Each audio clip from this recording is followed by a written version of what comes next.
Amém, irmãos? Continuando então a nossa exposição bíblica do Evangelho de Marcos. Hoje continuamos ainda no capítulo 1, do versículo 9 ao versículo 11. Então, Marcos, capítulo 1, do versículo 9 ao versículo 11.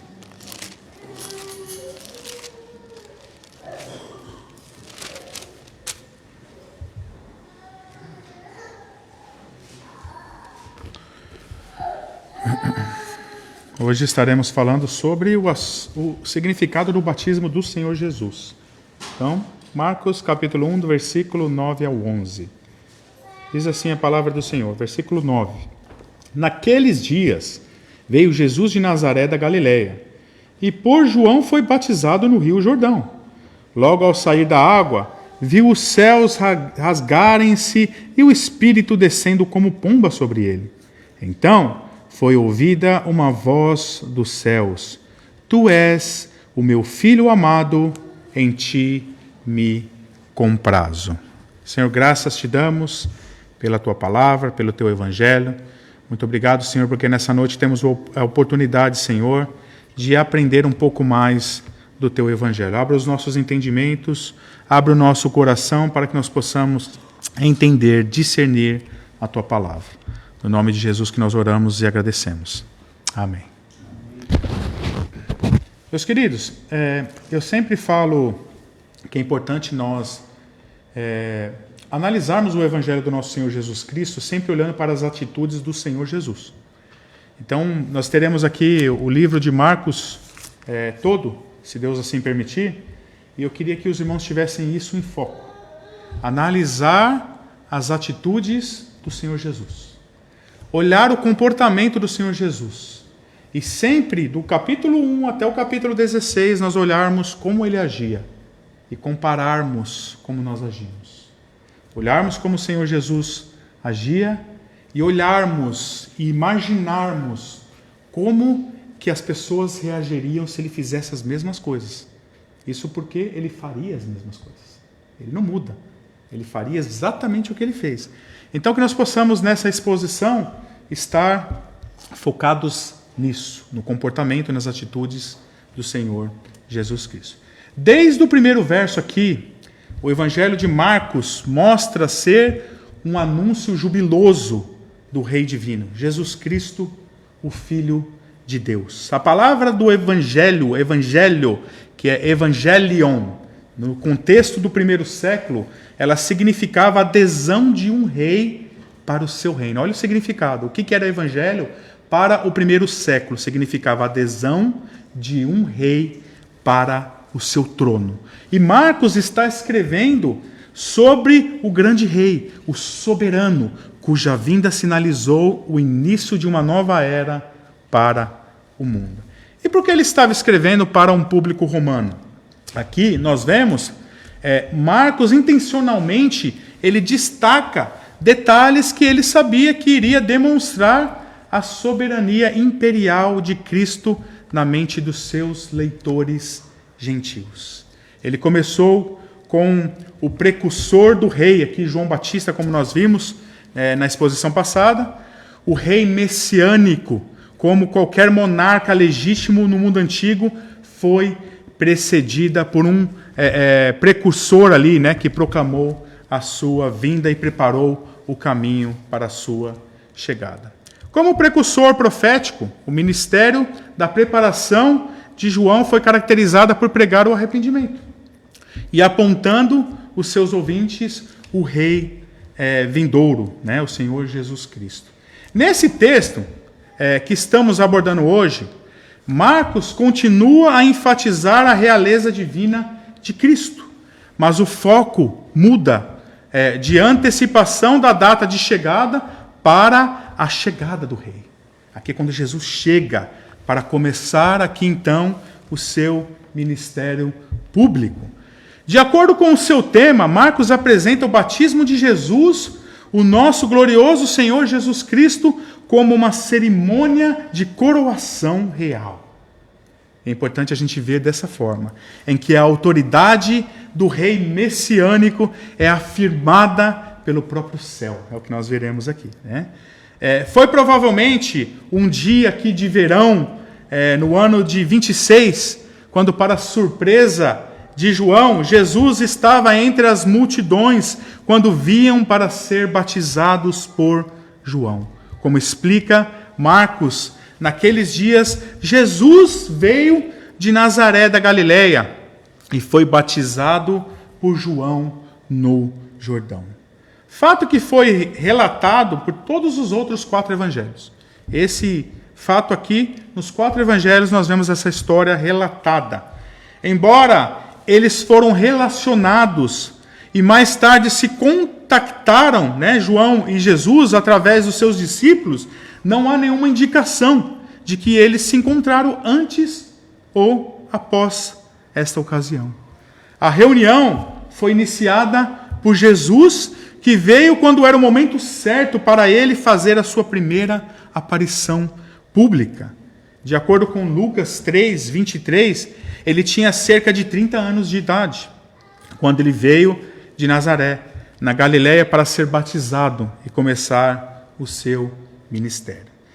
Por razões de sua audiência, não judeus aqui no caso, Marcos explica que a pequena aldeia de Nazaré foi localizada na região ali de Galileia.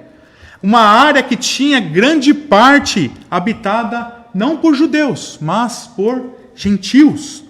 Nazaré era tão obscura naquela época que não é nem citada, no caso, na literatura antiga judaica do primeiro século, de tão desprezada que ela era.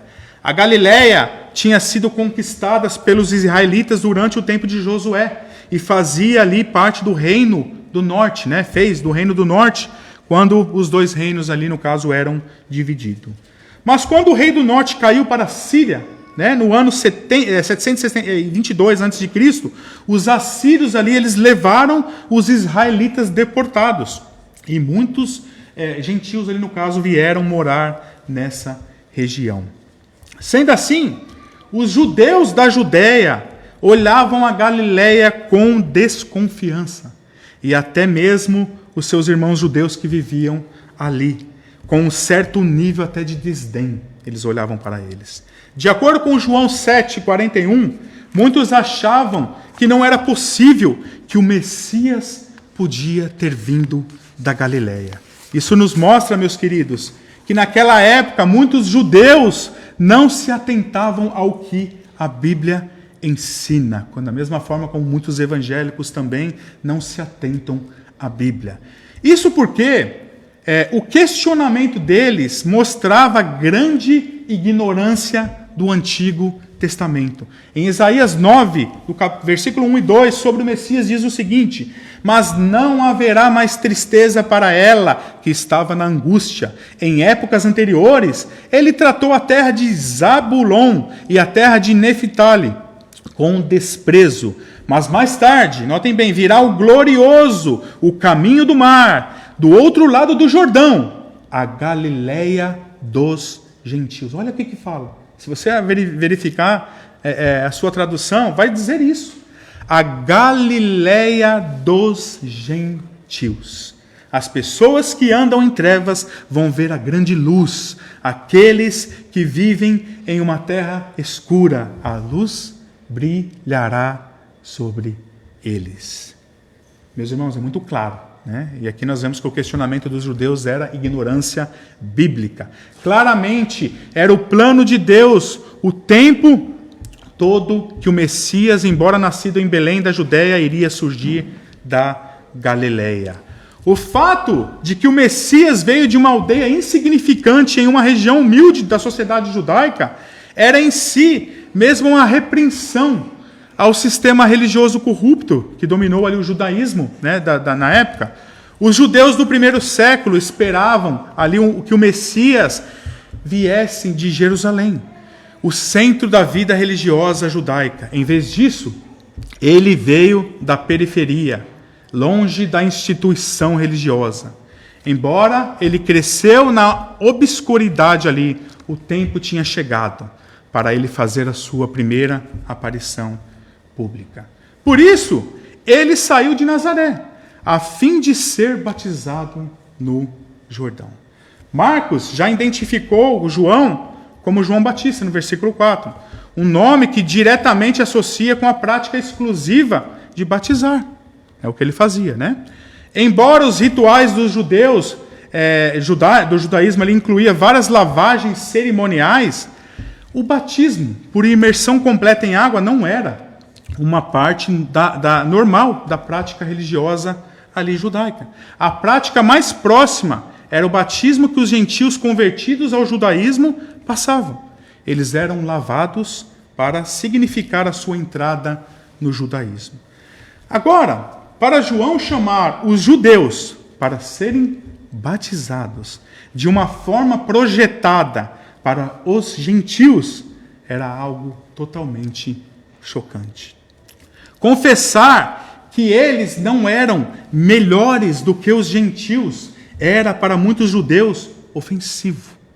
Se o batismo era desagradável para os pecadores hipócritas judeus, quanto mais censurável deve ter sido para o Messias buscar o batismo. O batismo de João era um sinal de arrependimento, projetado para pecadores com uma declaração de que haviam abandonado seus caminhos maus e se voltaram para Deus. Mas o Senhor Jesus, o Filho de Deus, sem pecado, por que então que ele precisaria ser batizado? João, sem dúvida, sabia tudo sobre Jesus. Depois de ter aprendido sobre o Messias, com seus pais, Zacarias e Isabel, desde o nascimento, João sabia que ele era para ser o precursor do Messias. Ele também sabia que Jesus, o filho de Maria, era o Filho de Deus, o Salvador prometido a Israel. No entanto, parece que João nunca tinha conhecido pessoalmente Jesus. Os pais de João, que eram idosos ali quando ele nasceu, provavelmente morreram quando ele era relativamente jovem. O próprio João cresceu no deserto da Judéia, conforme nós vemos em Lucas 1:80. Enquanto Jesus passou a sua infância em uma aldeia obscura da Galileia. E apesar de João, quando ainda era bebê no ventre da sua mãe, saltou de alegria quando estava na presença de Cristo, não há nenhuma indicação nas Escrituras Sagradas que João e Jesus se conheciam antes do batismo de Jesus. Essa conclusão ela é reforçada pela observação de João Batista em João capítulo 1, 33. Falando de Jesus, João explicou, eu não o reconheceu, ele não reconheceu, porém, que me enviou a batizar em água, disse-me, aquele sobre quem vires o Espírito descer e permanecer sobre ele, esse é o que batiza com o Espírito. A palavra conhecer, ioda, significa saber com os olhos, conhecer presencialmente. Sugere que João nunca tinha visto Jesus antes, ou pelo menos não é em um tempo muito longo.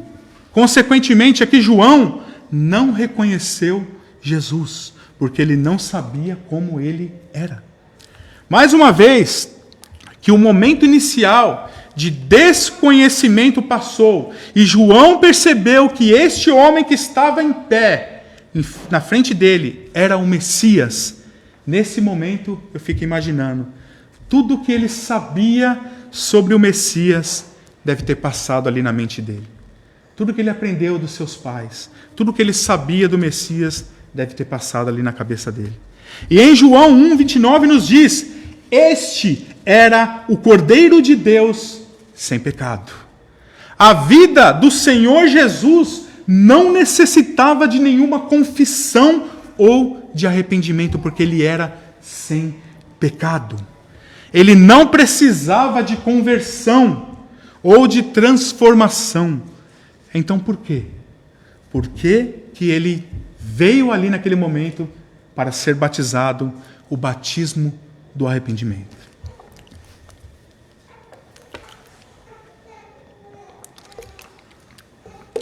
E reconhecendo aqui essa incoerência óbvia, João respondeu a Jesus em Mateus 3,14: é eu que tenho necessidade de ser batizado por você, por ti. E é você então que vem a mim? João não entendeu. De uma perspectiva cristológica, a falta de vontade de João em batizar Jesus ressalta uma verdade teológica fundamental sobre o caráter de Cristo. É uma das maiores afirmações da impecabilidade de Cristo encontrada nos evangelhos. João sabia que Jesus era santo, imaculado, sem mácula e sem pecado. E por isso que ele hesitou em batizá-lo. O batismo de João era um batismo para os pecadores, e Jesus não se encontrava nessa categoria. Assim, mesmo em sua relutância em batizar Jesus, João cumpriu o papel de um precursor, dando testemunho da perfeição divina do Rei messiânico, o Cordeiro sem pecado. Assim, qual seria o propósito então do Senhor Jesus ser batizado? A resposta a essa questão tem sido objeto de muita especulação, mas não precisa ser. Não precisa. Uma comparação entre os 4 evangelhos revelam que Jesus veio para ser batizado por 2 razões. Em primeiro lugar, para cumprir a justiça de Deus. Em segundo, para autenticar divinamente o seu ministério. Esses 2 foram os propósitos bíblicos de Jesus ter sido batizado.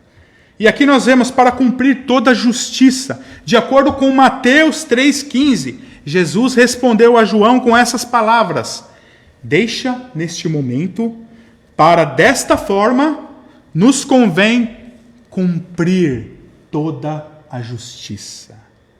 Jesus não negou a avaliação de João de sua perfeição sem pecado. Em vez disso, ele explicou que o que parecia inadequado foi de fato necessário nessa ocasião especial. Nesse momento, o Senhor entendeu que a relutância de João aqui foi motivada por reverência humilde e profunda lealdade a ele. E assim, ele não repreendeu João pela sua hesitação aqui. Ao contrário, ele pediu João que se entregue a ele, confiando que o que ele estava pedindo era de acordo com o plano perfeito de Deus. Jesus sempre um tanto paradoxal, meus irmãos. Irmãos, uma coisa fica bem evidente na vida do Senhor Jesus. Eu gosto de usar esse termo, não quero que os irmãos me entendam errado. O Senhor Jesus era do contra. Ele era do contra. Sabe aquela pessoa que sempre vai contra o status quo? O que é normal, o que todo mundo gosta, o que todo mundo concorda? Pois é, o Senhor Jesus foi tão nessa direção contrária que alguns até dizem que o Senhor Jesus quebrou a lei. Muitos acusam o Senhor Jesus de ter quebrado a lei de Deus, porque ele era do contra. Ele ia contra até a lei, é o que as pessoas dizem. Mas de forma alguma ele foi contra a lei. O que Jesus fez, na verdade, foi desmascarar a hipocrisia dos religiosos, que onde Deus tinha deixado o povo livre, eles impunham ali uma carga desnecessária. E isso, meus queridos irmãos, chama-se religiosidade. E por sinal, infelizmente, está cheio nos nossos dias também. Eu quero chamar a atenção aqui para a forma como o Senhor Jesus agia. E foi inclusive o que eu disse para os irmãos estarem atentos em toda a exposição do livro de Marcos. Isso porque o Senhor Jesus sempre agia de uma forma contrária que as pessoas não esperavam. Ele era totalmente imprevisível. Notem bem, irmãos, vou dar alguns exemplos aqui. O jovem rico que observava todos os mandamentos desde a infância. Aí o Senhor Jesus vem e fala para ele: vende tudo que você tem, dê aos pobres, e depois você vem e me siga. Qual foi a reação dele? Como assim? O que é isso? Quando disseram para ele: mestre, deixa a gente enterrar o nosso pai e depois a gente vai te seguir. O que o Senhor Jesus respondeu para eles? Segue-me e deixe que os mortos enterrem os mortos. Irmãos, é forte isso. Imagine isso, uma coisa tão normal na nossa cultura. Uma família, né? Um familiar morre, um pai, uma mãe, um ente querido. A gente vai querer o quê? Enterrar, né? Enterrar, fazer um velório, enterrar. Uma coisa tão normal. Sabe o que Jesus disse aqui, na verdade? Porque nós sabemos que os mortos não podem enterrar a si mesmo. Sabe o que Jesus falou, na verdade? Foi assim: deixa para os urubus. Foi até pior, deixa para os urubus. Forte isso, irmãos. Imagine Jesus dizendo isso para vocês. Minha mãezinha, meu papaizinho morreu. Senhor, deixa eu enterrar meu papaizinho e minha mamãezinha e depois eu vou te seguir. Deixa eles para os urubus. Vocês imaginam isso? O Senhor Jesus está fazendo isso. Era assim que o Senhor Jesus agia, irmãos. Quando eu falei aqui que o Senhor Jesus é do contra, vocês imaginaram, nossa, é meio estranho, né, falar isso? Mas na prática. Se nós olharmos como ele agia dessa forma. Outra situação bíblica. Os judeus guardavam o sábado. E Jesus fazia as coisas no sábado. Porque ele era o Senhor do sábado. Aqui, ele mexeu bastante com os judeus. O sábado sagrado para os judeus. Só que o Senhor do sábado tinha chegado. E eles não o reconheceram. E aqui ele pede para ser batizado. E João estranhou. Como assim? O Cordeiro de Deus sem pecado quer batizar, o batismo do arrependimento. Vocês conseguem ver aqui? O Senhor Jesus é do contra ou não é do contra? Ele sempre surpreendia as pessoas. Lição que eu quero passar aqui, meus queridos irmãos. Não devemos idealizar o Jesus que nós queremos. O Jesus bonitinho. O Jesus segundo a nossa cultura. O Jesus segundo a nossa religiosidade. Ou segundo os nossos interesses próprios. Em outras palavras, esse Jesus, na verdade, que não é o Jesus da Bíblia, é um Jesus falso e um Jesus mentiroso. E, infelizmente, muitas pessoas nos nossos dias têm seguido um Jesus falso e mentiroso. Mas e qual Jesus, então, que nós devemos seguir? Simples. O Jesus bíblico. Por isso que eu falei para os irmãos. Observem a exposição do capítulo 1 ao 16. As ações do Senhor Jesus. E nós devemos entender como ele agia e imitá-los. Imitar ele é difícil, hein? Ser igual ao Senhor Jesus é difícil. Claro que nós nunca conseguiremos, irmãos, mas nós devemos tentar. Estamos, meus queridos, realmente preparados para o Jesus bíblico? Você já parou para pensar sobre isso? Eu estou preparado.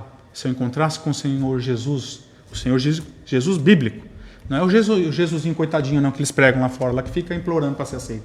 É o Jesus bíblico, aquele que provavelmente ia se surpreender. Eu fico imaginando, se eu tivesse naquela época, como que ele me surpreenderia? Porque provavelmente ele ia desmascarar toda a minha hipocrisia. Né? Todas as minhas paixões, minha hipocrisia que nós temos. Né? Você está preparado? Ou nós perdemos o nosso tempo crendo em um Jesus de mentira? Nós devemos pensar sobre isso, meus queridos. Devemos crer no Jesus da Bíblia. O Jesus que iria, como sempre ele fez, nos tirar da zona de conforto. O Jesus que iria ferir os nossos sentimentos. Eu diria que não somente ferir os nossos sentimentos. Na verdade, ele iria matar o nosso ego. É isso que ele faz. Você está preparado para o Senhor Jesus bíblico? Devemos estar, meus queridos. E devemos olhar o Evangelho com essa perspectiva. Jesus respondeu a João explicando o seu batismo era necessário e adequado para que ele pudesse cumprir todos os requisitos justos de Deus. Foi a vontade de Deus João batizar o povo. E porque Jesus perfeitamente submetia à vontade de Deus em tudo, convinha também que ele recebesse o batismo de João. A obediência de Jesus foi abrangente e completa. Ele viveu em perfeito alinhamento com a vontade do seu Pai Celeste. Ele cumpriu os requisitos de Deus perfeitamente em todos os aspectos. Mas porque Deus tinha autorizado o batismo de João, Jesus então se submeteu ao batismo de João. Além disso, através do seu batismo, Jesus se identificou com os pecadores. Ele veio salvar. Ele cumpriu toda a justiça, mas não só através da sua vida perfeita de obediência, mas também através da sua morte substitutiva na cruz, em que Deus fez aquele que não conheceu o pecado por nós, para que nós tornássemos justiça de Deus. O preceito aqui da lei de Deus era morte, como um pagamento pelo pecado. A morte de Cristo pagou essa dívida. Séculos antes, o profeta Isaías declarou que o Messias carregaria o pecado de muitos e pelos transgressores intercedeu. Nós vemos em Isaías 53:12. 1 Pedro 3,18 confirma também. No primeiro ato do seu ministério, aquele que não tinha pecado se identificou publicamente com aqueles que não tinham justiça. O Cordeiro Imaculado, submetido a um batismo projetado para os pecadores, um prenúncio de que em breve ele se submeteria à morte merecida por pecadores. Simbolicamente, o batismo de Jesus olhou para a frente, olhou para a cruz. Assim como o batismo cristão agora volta para ele. Como o Senhor disse a Tiago e João, vocês não sabem o que vocês estão me pedindo. Vocês são capazes de beber o cálice que eu bebo e serem batizados com o batismo que eu sou batizado? Jesus questiona isso em Marcos 10:38. Sendo ali rebaixado a água e em seguida subir novamente, retratando a sua morte e ressurreição. Ele estava imerso no rio da morte, a fim de levar os pecados daqueles que crescem nele. Assim era adequado para ele ser batizado, a fim de que pudesse cumprir toda a justiça de Deus. Tanto como um ato de obediência à vontade do Pai e como uma maneira de se identificar com os pecadores para quem ele iria morrer como um substituto justo. E assim, cumprindo toda a justiça de Deus.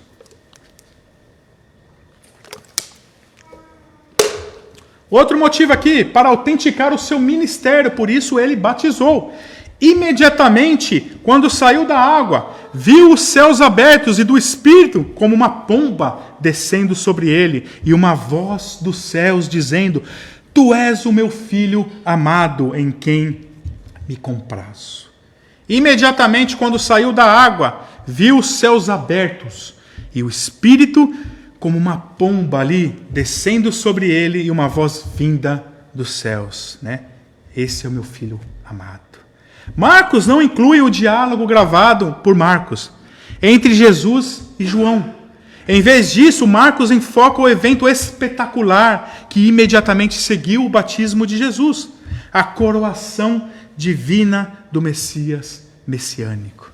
Em sintonia aqui com o estilo de ritmo acelerado do seu evangelho, Marcos aqui emprega o advérbio eutos, que significa imediatamente. É interessante isso, irmãos. Ele fala várias vezes aqui, mais do que os outros escritores dos outros 3 evangelhos, usando apenas no capítulo 11 vezes aqui no caso. Nós vemos aqui, eu analisei, ele está de forma um pouco diferente, quando fala logo, mas quer dizer imediatamente. É usado no versículo 10, 12, 18, 20, 21, 28, 29, 30, 42, 43. Quando você vê ali logo, nesse sentido, está querendo dizer, a tradução é imediatamente. Então ele usa 11 vezes. Quando Jesus estava chegando para fora da água aqui, enquanto ele estava orando, uma cena dramática imediatamente começou a se desenrolar. A majestosa cena trinitária. Pode ser melhor descrito como comissionamento real do Messias. Um evento glorioso aqui que englobava a coroação oficial tanto de Jesus e com a inauguração divina do seu ministério público. A cerimônia aqui incluiu 2 elementos. Um, visível, onde o Filho foi ungido pelo Espírito Santo. Outro, audível, onde ele foi afirmado pelo Pai Celestial. Charles Spurgeon resumiu o significado desse evento com as seguintes palavras. Tente imaginar a cena que o texto aqui descreve.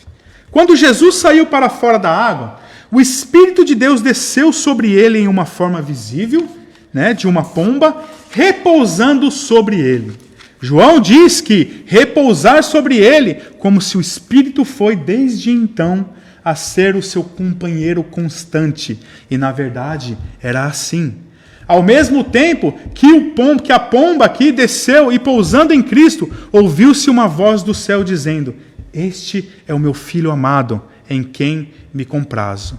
E esta era a voz de Deus. O Pai não se fez revelar em forma corpórea, mas pronunciou palavras maravilhosas, como nunca nenhum mortal jamais ouviu. O Pai revelou não para os olhos, como o Espírito fez, mas para os ouvidos, com as palavras que indicou claramente que era Deus. O Pai deu testemunho do seu Filho amado. Assim, na entrada de Cristo em seu ministério público na terra, foi a oportunidade escolhida para a manifestação pública da união íntima entre Deus Pai, Deus Filho e Deus Espírito Santo. Assim Charles Spurgeon ensinou sobre esse texto. A unção de Jesus, a união de Jesus com o Espírito Santo era fundamental e única. O Espírito desceu sobre ele para capacitá-lo para o ministério. E a descida do Espírito era também um sinal visível a João Batista e aos outros que estavam ali assistindo que Jesus realmente era ungido, cujo havia sido prescrito pelos profetas. Aqui, finalmente, foi o tão esperado início do ministério daquele que João apontava. A descida visível do Espírito Santo foi acompanhada pela afirmação audível do Pai. E uma voz vinda dos céus: Tu és o meu Filho amado, em que me agrado, me comprazo. Cada membro da Trindade estavam simultaneamente presentes no batismo de Jesus. Então quer dizer que nós nos batizamos pelos mesmos motivos de Jesus, para cumprir a justiça de Deus e autenticar o ministério dele? De forma alguma, irmãos. De maneira alguma. Somente Jesus podia fazer isso. Notem bem aqui, o batismo que João pregava era do quê? Arrependimento. As pessoas arrependidas vinham se batizar para a remissão dos seus pecados. O que o apóstolo Pedro ensinou em Atos 2:38, arrependei-vos, arrependei-vos e cada um sejais batizados no nome de Jesus Cristo para a remissão dos pecados. Ou seja, nós batizamos para a remissão dos pecados. Lembrando de uma coisa, o batismo, irmãos, isso é muito importante nós entendermos, não é salvífico, como muitos acham. Eu batizei e estou salvo agora. Antes do batismo eu estava perdido. Agora eu batizei e eu estou salvo. O batismo não é salvífico. O que salva, na verdade, não é o batismo, mas é a fé em Cristo Jesus. Porque pela fé sois salvos. Porque pela graça, mediante o quê? A fé. Mas porque batizamos, por que então nós batizamos? Se não é o batismo que salva. O texto responde. Notem o que Pedro fala. Batizamos para o quê? Para a remissão dos pecados. Esse é o motivo de batizarmos. Para a remissão dos vossos pecados. Ou seja, você não é cristão. Você não se batizou ainda. Você quer se batizar para a remissão dos seus pecados pelo Senhor Jesus Cristo. Notem que isso também é uma ordenância. Todos os que querem ser cristãos devem um dia optar em batizar para a remissão dos pecados, como a Bíblia orienta aqui. E, meus queridos, não é batismo de criança, não. Criança não pode se arrepender. Adultos ou de uma idade, onde tem consciência para discernir. Mas aí a gente pode perguntar, e aí as criancinhas, Não se preocupem, meus queridos, com as criancinhas. O Senhor Jesus fala que delas são feito o reino dos céus. Ou seja, todas as crianças que morrem vão para o céu. Não precisa preocupar com a salvação das crianças. Todas elas estão salvas. Delas são o reino dos céus. Mas nós, quando chegamos a uma idade de discernimento das coisas, devemos nos batizar para a remissão dos pecados.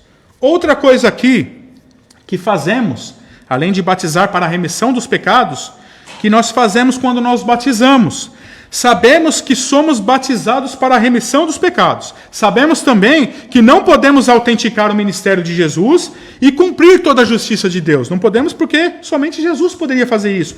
Mas quando nos batizamos e mostramos ao mundo, nós testemunhamos essas coisas. Nós testemunhamos. E para finalizar, meus queridos, essa questão do batismo, nós testemunhamos que Jesus autenticou e iniciou o seu ministério de forma divina. Notem o acontecimento, reconhecendo a Trindade que ali interagiu. O Espírito Santo veio até ele em forma de pombo. O Pai deu a sua bênção reconhecendo o Filho. Por isso que nós somos batizados em nome do Pai, do Filho e do Espírito Santo de Deus. É por isso. A Trindade, que foi assim que o ministério do Senhor Jesus se iniciou. E quando nos batizamos, também reconhecemos que o Senhor Jesus cumpriu toda a justiça de Deus. Foi por isso que ele veio, meus queridos irmãos. Foi com esse propósito que o Senhor Jesus veio.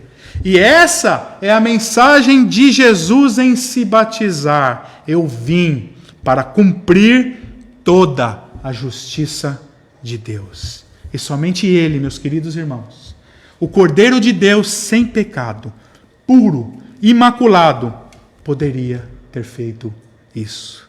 E Ele fez isso, meus queridos irmãos, na cruz do Calvário. E por isso que eu quero terminar essa pregação, essa mensagem, novamente citando Atos 2:38, quando Pedro diz: arrependei-vos e sejais batizados em nome do Senhor Jesus Cristo para a remissão dos vossos pecados. Oremos, meus queridos irmãos. Senhor, graças te damos, porque Tu és magnífico, Senhor. Que acontecimento maravilhoso, Senhor Jesus, que marcou o início do Seu ministério. Ó, Senhor, um ato ali trinitário, Senhor, soberano, Pai. Nós podemos ver e acreditar na Trindade, Pai. Muitos ainda negam a Trindade. Como eles podem, Senhor? Se a Bíblia claramente nos mostra isso. Que nós possamos cada dia mais reconhecer a Tua justiça, Pai. Reconhecer o Teu sacrifício. Ó, Pai, e eu peço, Senhor, por cada um aqui, que nós possamos entender essa mensagem de batismo. Que o Senhor veio, o Senhor cumpriu toda a justiça de Deus. O Senhor veio de uma forma magnífica, trinitária, Senhor, que nós possamos testemunhar todas essas coisas. E aos irmãos que ainda não se batizaram, Senhor, que o Senhor mostre a eles, Pai, esse mandamento, para que eles venham obedecer no nome santo de Jesus, que nós oramos e te agradecemos. Amém.